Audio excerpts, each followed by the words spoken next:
साहब, आपने कई दिन से पैसे नहीं दिए, आपके ऊपर 500 रुपए हो गए हैं। अरे बच्चे, हम किसी को पैसे नहीं देते, हम पैसे लेते हैं।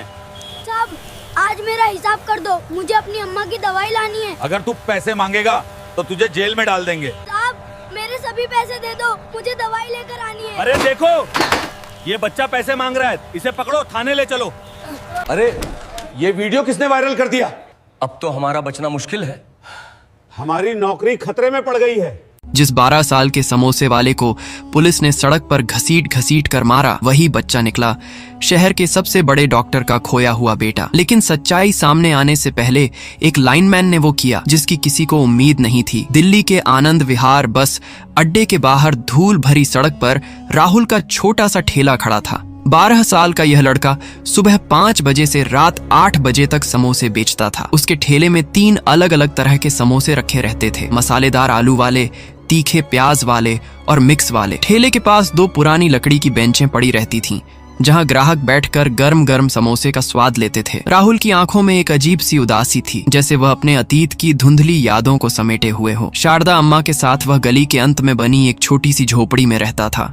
शारदा अम्मा 60 साल की थी और उसकी सगी दादी नहीं थी, लेकिन पिछले 9 सालों से वह राहुल की माँ, बाप और दादी सब कुछ थी। आज फिर वही परिचित दृश्य था। सफेद जीप आकर ठेले के सामने रुकी और उसमें से 6 पुलिस वाले निकले। राजेश सिंह सबसे आगे था, उसके पीछे विनोद मिश्रा, अशोक यादव, प्रदीप गुप्ता, नरेश चौहान और कमलेश पांडे। ये सभी स्थानीय थाने के सिपाही थे और रोजाना यहाँ आकर मुफ्त में खाते थे। अरे राहुल छोकरे, जल्दी से 6 प्लेट निकाल, आज बहुत भूख लगी है, राजेश सिंह ने अपनी मोटी आवाज में कहा। राहुल ने तुरंत अपने हाथों से गर्म समोसे निकालकर 6 अलग प्लेटों में सजाए और उनके सामने रख दिए। हरी चटनी और तीखी लाल चटनी भी साथ में दी। सभी पुलिस वाले आराम से बेंच पर बैठ गए और मजे से समोसे खाने लगे। वे आपस में हंसी मजाक करते रहे और राहुल को नौकर की तरह इधर उधर भगाते रहे। अरे पानी भी ला, चटनी कम है, एक और समोसा दे।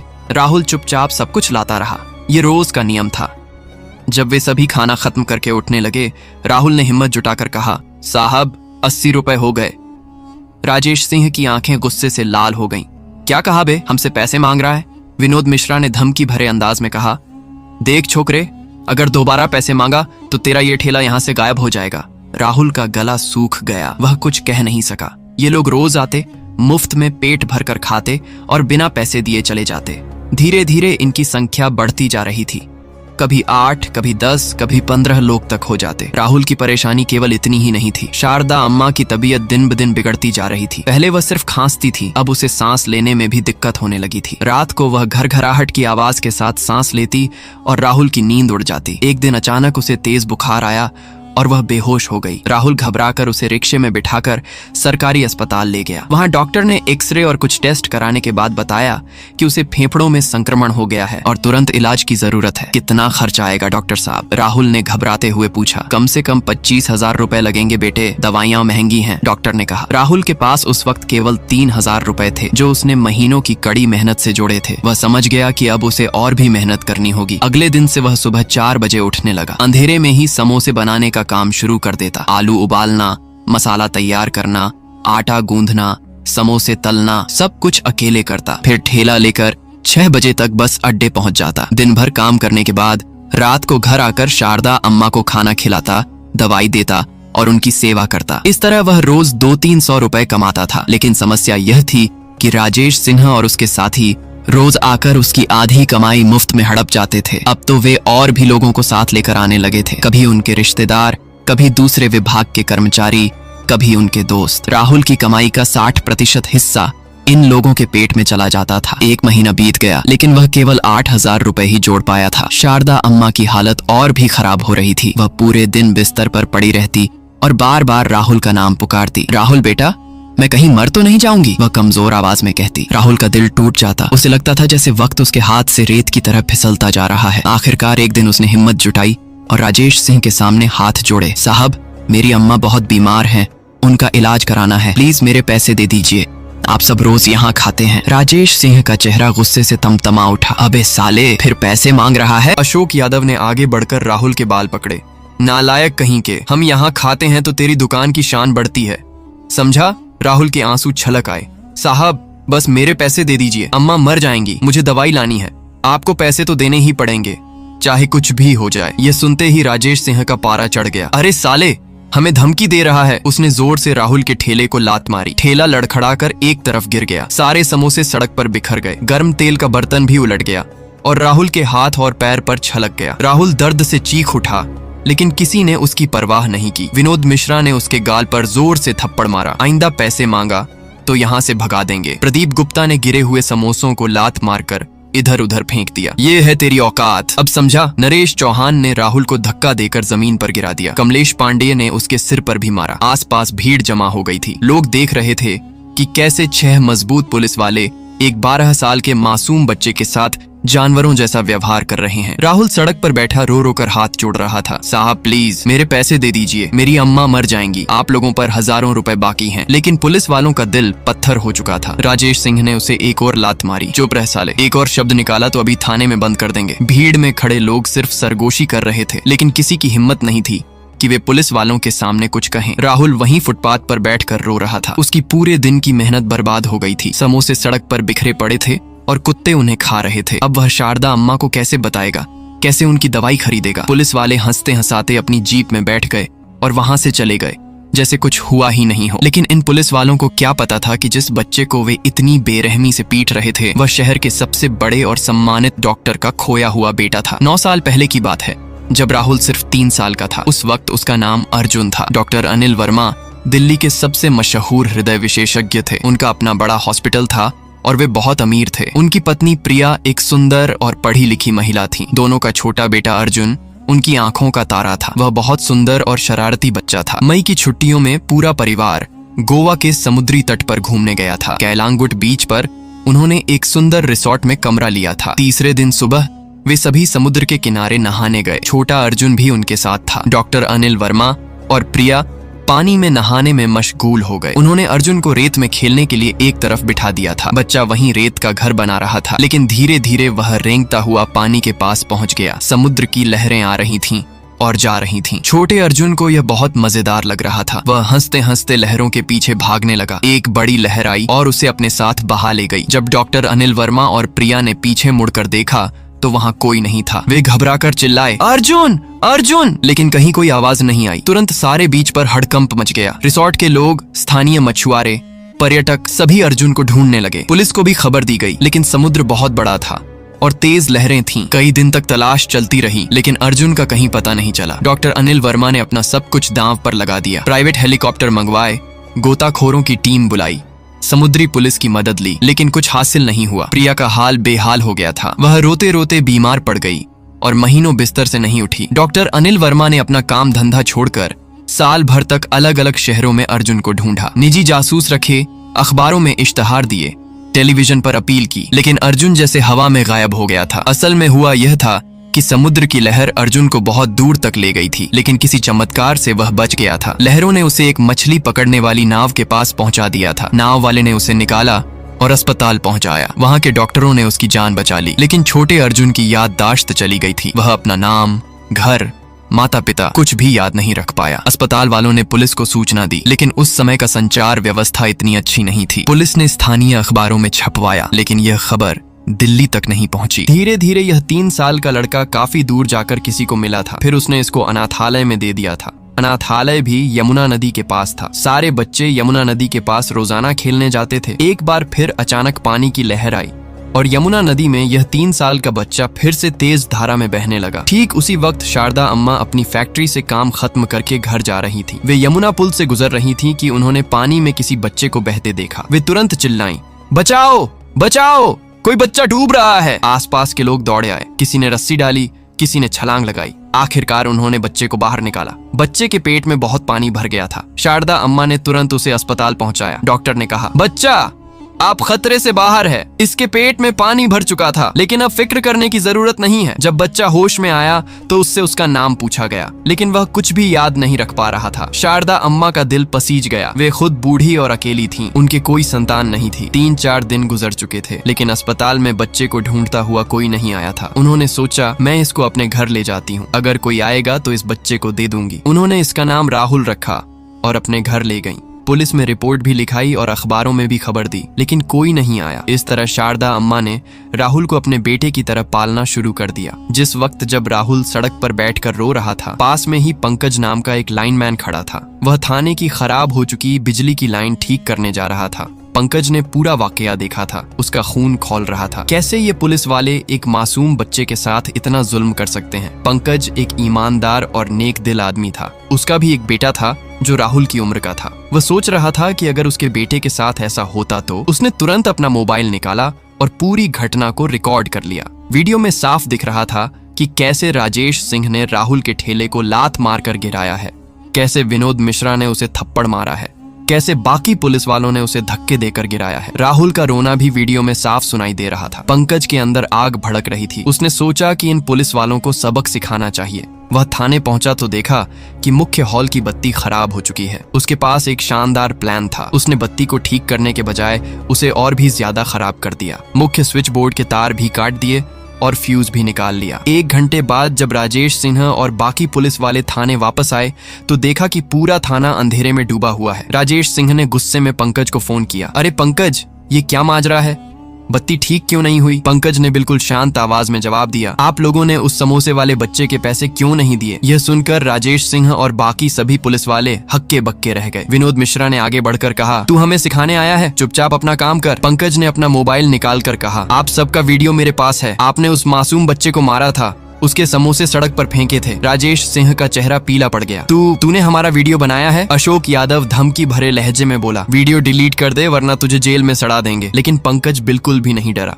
उसने 2 टूक जवाब दिया, आप चाहे कुछ भी कर लें, मैं ये वीडियो डिलीट नहीं करूंगा जब तक आप उस बच्चे को उसके पैसे नहीं देते। यह कहकर वह वहां से जाने लगा। लेकिन पुलिस वाले आपे से बाहर हो गए। उन्होंने पंकज को पकड़कर जमकर मारपीट की। उसके कपड़े फाड़ दिए, उसे कई थप्पड़ मारे और लात घूंसों से पीटा। लेकिन पंकज अपनी बात पर अड़ा रहा। उसने वीडियो डिलीट करने से साफ इनकार कर दिया। प्रदीप गुप्ता ने उसे दीवार से धक्का मारकर कहा, साले पता है हम तेरे साथ क्या कर सकते हैं? लेकिन पंकज ने बेबाकी से जवाब दिया, मैं सिर्फ न्याय की बात कर रहा हूँ, आप लोग गलत कर रहे हैं। आखिरकार उन्हें पंकज को छोड़ना पड़ा क्योंकि वह वीडियो डिलीट करने को राजी नहीं था। घर पहुंचने के बाद पंकज ने अपने पुराने दोस्त राज को फोन किया। राज एक स्थानीय न्यूज चैनल में रिपोर्टर का काम करता था। पंकज ने उसे पूरा वीडियो भेजा और सारी घटना विस्तार से बताई। राज ने वीडियो देखा तो उसके रोंगटे खड़े हो गए। ये तो बहुत बड़ी और सनसनीखेज खबर थी। अगले दिन राज सुबह सुबह अपने चैनल के मालिक के पास पहुंचा और उसे पूरा वीडियो दिखाया। चैनल का मालिक भी बहुत गुस्से में आ गया। उसने तुरंत फैसला लिया कि यह वीडियो शाम की प्राइम टाइम न्यूज में दिखाया जाएगा। शाम 7 बजे जब यह वीडियो टेलीविजन पर आया तो पूरे शहर में भूकंप आ गया। लोग अपनी आंखों पर यकीन नहीं कर पा रहे थे। वीडियो में साफ साफ दिख रहा था कि कैसे 6 पुलिस वाले एक गरीब बच्चे के साथ बर्बरता कर रहे हैं। राहुल की आवाज में दर्द था, उसकी आंखों में आंसू थे और वह सिर्फ अपने मेहनत के पैसे मांग रहा था। सोशल मीडिया पर यह वीडियो आग की तरह फैल गया। फेसबुक, व्हाट्सएप, ट्विटर, इंस्टाग्राम, हर जगह यही वीडियो चल रहा था। लाखों लोगों ने इसे देखा और शेयर किया। न्याय राहुल के लिए जैसे हैशटैग ट्रेंड करने लगा। पूरे देश से लोग इस मासूम बच्चे के लिए न्याय की मांग करने लगे। राष्ट्रीय न्यूज चैनलों ने भी इस मामले को उठाया।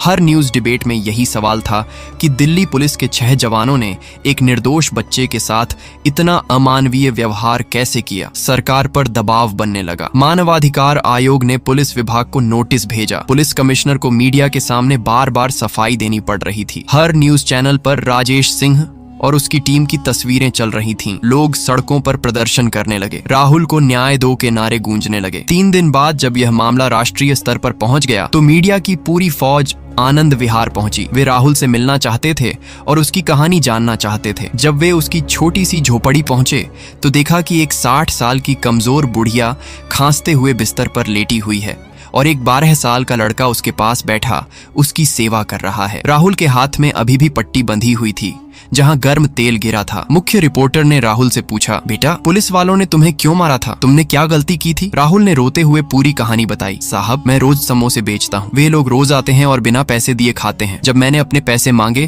तो उन्होंने मुझे मारा और मेरे सारे समोसे सड़क पर फेंक दिए। मेरी अम्मा बहुत बीमार हैं, मुझे उनका इलाज कराना था। फिर रिपोर्टर ने शारदा अम्मा से पूछा, अम्मा जी ये बच्चा आपका कौन है? शारदा अम्मा ने कमजोर और कांपती आवाज में जवाब दिया, यह मेरा अपना बेटा नहीं है बेटे।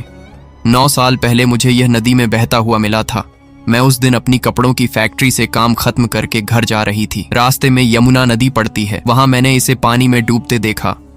इसके पेट में बहुत पानी भर गया था। मैंने जोर से चिल्लाकर लोगों को बुलाया। बहुत से लोग आए और इसे बचाया।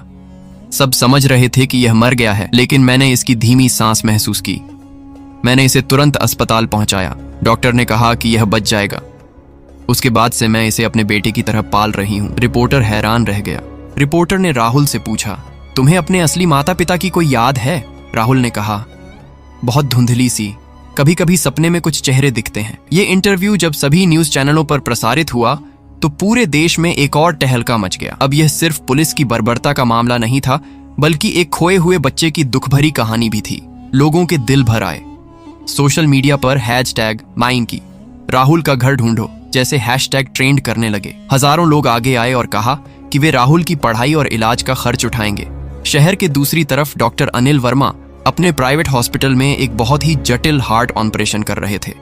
यह एक छोटे बच्चे का ऑपरेशन था और उसमें 5 घंटे का वक्त लग रहा था। डॉक्टर अनिल वर्मा दिल्ली के सबसे बेहतरीन हृदय सर्जन माने जाते थे। वे इस ऑपरेशन में पूरी तरह मग्न थे। अचानक उनके असिस्टेंट डॉ गुप्ता ने कहा, सर, बाहर बहुत बड़ा हंगामा हो रहा है, कोई वीडियो वायरल हुआ है पुलिस वालों का। डॉक्टर अनिल वर्मा ने बिना सिर उठाए कहा, अभी ऑपरेशन पर ध्यान दो, बाकी सब बाद में देखेंगे, ये बच्चे की जान का सवाल है। ऑपरेशन पूरा होने में अभी भी 2 घंटे बाकी थे। जब आखिरकार ऑपरेशन सफल हो गया तो डॉक्टर अनिल वर्मा ने अपना मास्क उतारा और गहरी सांस ली। तभी उन्होंने अपना फोन चेक किया। सैकड़ों मिस्ड कॉल थे और हजारों मैसेज आए हुए थे। सबसे पहला मैसेज उनकी पत्नी प्रिया का था, अनिल, तुरंत न्यूज चैनल देखो, एक बच्चा नदी में मिला था, वो कह रहा है, देखो कहीं हमारा अर्जुन तो नहीं। डॉक्टर अनिल वर्मा के हाथ कांप गए। उनका दिल तेजी से धड़कने लगा। उन्होंने झटके से टीवी ऑन किया। स्क्रीन पर राहुल का चेहरा दिख रहा था। डॉक्टर अनिल वर्मा की आंखें भर आईं। ये चेहरा, ये आंखें, ये नाक का नक्शा, वे इसे कहीं न कहीं पहचानते थे। लेकिन 9 साल एक लंबा वक्त होता है। बच्चे बड़े हो जाते हैं, उनका चेहरा बदल जाता है। फिर भी कुछ तो ऐसा था जो उन्हें अपने खोए हुए अर्जुन की याद दिला रहा था। वे 9 साल पहले की उस दुख भरी घटना को याद करने लगे। गोवा का वह खूबसूरत समुद्री तट, उनका छोटा अर्जुन जो लहरों के साथ खेल रहा था और फिर अचानक गायब हो गया था। राहुल का वीडियो देखकर उनके दिल में एक अलग ही हलचल हो रही थी। उन्होंने तुरंत अपने वकील दोस्त राकेश शर्मा को फोन लगाया। राकेश, तुम अभी तुरंत आनंद विहार जाओ, वहाँ एक समोसे वाला लड़का है राहुल नाम का, उसका डीएनए टेस्ट कराना है। मैं शक कर रहा हूँ कि यह हमारा अर्जुन हो सकता है। राकेश शर्मा हैरान रह गया, लेकिन अनिल, 9 साल हो गए हैं, कैसे? बस तुम जाओ और टेस्ट करवाओ, मैं अभी ऑपरेशन की वजह से नहीं आ सकता। डॉक्टर अनिल वर्मा ने अपने पुलिस दोस्त इंस्पेक्टर रमेश को भी फोन किया। रमेश भाई, तुम भी राकेश के साथ जाओ, मुझे यकीन हो रहा है कि वह लड़का मेरा अर्जुन है। 2 घंटे बाद वकील राकेश शर्मा और इंस्पेक्टर रमेश उस छोटी झोपड़ी में पहुंचे जहां राहुल और शारदा अम्मा रहते थे। वहां अभी भी मीडिया के लोग मौजूद थे। राकेश शर्मा ने शारदा अम्मा को सारी स्थिति समझाई कि एक डॉक्टर का बेटा 9 साल पहले खो गया था और वे शक कर रहे हैं कि राहुल वही बच्चा हो सकता है। अम्मा जी, हमें डीएनए टेस्ट कराना होगा, ये सिर्फ ये पता लगाने के लिए है कि राहुल के असली माता पिता कौन है। शारदा अम्मा की आंखें भर आईं। वे डर गई थीं, कहीं मेरे राहुल को मुझसे छीन तो नहीं लेंगे। राकेश शर्मा ने उन्हें समझाया, अम्मा, अगर ये डॉक्टर साहब का बेटा निकला तो भी आप इसकी माँ ही रहेंगी। आपने इसे पाला है, इसकी जान बचाई है, वे आपका एहसान कभी नहीं भूलेंगे। राहुल भी घबरा गया था। उसने कहा, मैं अम्मा को छोड़कर कहीं नहीं जाऊंगा। डीएनए टेस्ट के लिए राहुल के बाल और लार का सैंपल लिया गया। साथ में डॉक्टर अनिल वर्मा का भी सैंपल लाया गया था। सैंपल लैब भेज दिए गए। अब सबको इंतजार था। अगले दिन सुबह रिपोर्ट आने वाली थी। ये सबसे लंबी रात थी। अगले दिन सुबह 10:30 बजे रिपोर्ट आई। राकेश शर्मा ने फोन पर डॉक्टर अनिल वर्मा को बताया, अनिल, 100% मैच है, राहुल सचमुच तुम्हारा बेटा अर्जुन है। फोन डॉक्टर अनिल वर्मा के हाथ से गिर गया। वे खुशी से रो पड़े। 9 सालों बाद उन्हें अपना खोया हुआ बेटा मिल गया था। जब डॉक्टर अनिल वर्मा को पक्की खबर मिल गई तो वह अपना सब काम छोड़कर प्रिया के साथ उसी वक्त आनंद विहार की उस छोटी झोपड़ी में पहुंच गए। 9 साल बाद वे अपने बेटे से मिलने जा रहे थे। जब वे झोपड़ी के पास पहुंचे तो देखा कि मीडिया वाले अभी भी वहां मौजूद हैं। राहुल शारदा अम्मा के पास बैठा था और उनकी दवाई का वक्त देख रहा था। जब डॉक्टर अनिल वर्मा ने राहुल को देखा तो उनकी आंखें भर आईं। बिल्कुल वैसा ही चेहरा जैसा अर्जुन का 3 साल की उम्र में था। वे आगे बढ़े और राहुल को गले से लगा लिया। राहुल को कुछ अजीब सा महसूस हुआ, जैसे ये गले मिलना कहीं पहले भी हुआ हो। कोई पुरानी याद मन में कौन थी, लेकिन वह साफ नहीं थी। प्रिया रो रो कर कह रही थी, ये मेरा अर्जुन है, मेरा बच्चा वापस आ गया। शारदा अम्मा भी रो रही थी, खुशी भी थी और गम भी। उन्हें डर था कि कहीं राहुल उन्हें छोड़कर न चला जाए। डॉक्टर अनिल वर्मा ने शारदा अम्मा के पैर छुए। अम्मा, आपने मेरे बेटे की जान बचाई है। 9 साल तक इसे अपने बेटे की तरह पाला है। आप हमारी माँ हैं। हम आपको कभी नहीं भूल सकते। तुरंत डॉक्टर अनिल वर्मा ने शारदा अम्मा को अपने प्राइवेट हॉस्पिटल में भर्ती करवाया। शहर के बेस्ट डॉक्टरों से इलाज शुरू कराया। राहुल को अब पता चल गया था कि उसके असली माता पिता मिल गए हैं, लेकिन वह कहता रहा, मुझे राहुल ही बुलाइए। यह नाम अम्मा ने दिया था। डॉक्टर अनिल वर्मा ने अपने वकील दोस्त राकेश शर्मा से कहा, राकेश, अब उन सभी पुलिस वालों पर सबसे सख्त केस दर्ज करो जिन्होंने मेरे बेटे को मारा था। मैं चाहता हूं कि उन्हें सबसे बड़ी सजा मिले। राकेश शर्मा ने तुरंत कानूनी कार्रवाई शुरू की। राजेश सिंह, विनोद मिश्रा, अशोक यादव, प्रदीप गुप्ता, नरेश चौहान और कमलेश पांडे सभी को गिरफ्तार कर लिया गया। उन पर कई धाराओं के तहत मुकदमा दर्ज हुआ। बाल अधिकार हनन, सरकारी संपत्ति को नुकसान, भ्रष्टाचार, दादागिरी और शारीरिक हिंसा। डॉक्टर अनिल वर्मा की पहुंच और पैसे की वजह से केस बहुत तेजी से आगे बढ़ा। कोर्ट में जब यह मामला आया तो जजों ने बहुत सख्त रुख अपनाया। पंकज के वीडियो को मुख्य सबूत के तौर पर पेश किया गया। वीडियो में साफ दिख रहा था कि कैसे 6 पुलिस वाले एक मासूम बच्चे पर जुल्म कर रहे हैं। शारदा अम्मा भी कोर्ट में आईं और उन्होंने बताया कि कैसे राहुल मेहनत करके पैसे कमाता था और ये पुलिस वाले उसका हक छीनते थे। पंकज को बहादुरी के लिए कोर्ट में सम्मानित किया गया। जजों ने कहा कि अगर पंकज ने हिम्मत नहीं दिखाई होती तो यह अन्याय दबा रह जाता। फैसला आने में सिर्फ 2 महीने लगे। सभी 6 पुलिस वालों को नौकरी से निकाल दिया गया। उन्हें 2-2 साल की सजा हुई और 50-50 हजार रुपए का जुर्माना भी लगा। शारदा अम्मा का इलाज चल रहा था और धीरे धीरे उनकी सेहत में सुधार हो रहा था। डॉक्टर अनिल वर्मा ने शारदा अम्मा से कहा, अम्मा, आप भी हमारे साथ रहिए। राहुल आपको छोड़कर खुश नहीं रह सकता। शारदा अम्मा ने खुशी से हामी भर दी।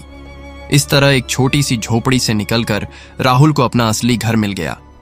लेकिन वह कभी नहीं भूला कि शारदा अम्मा ने उसकी जान बचाई थी और बिना किसी स्वार्थ के 9 साल तक उसे प्यार से पाला था।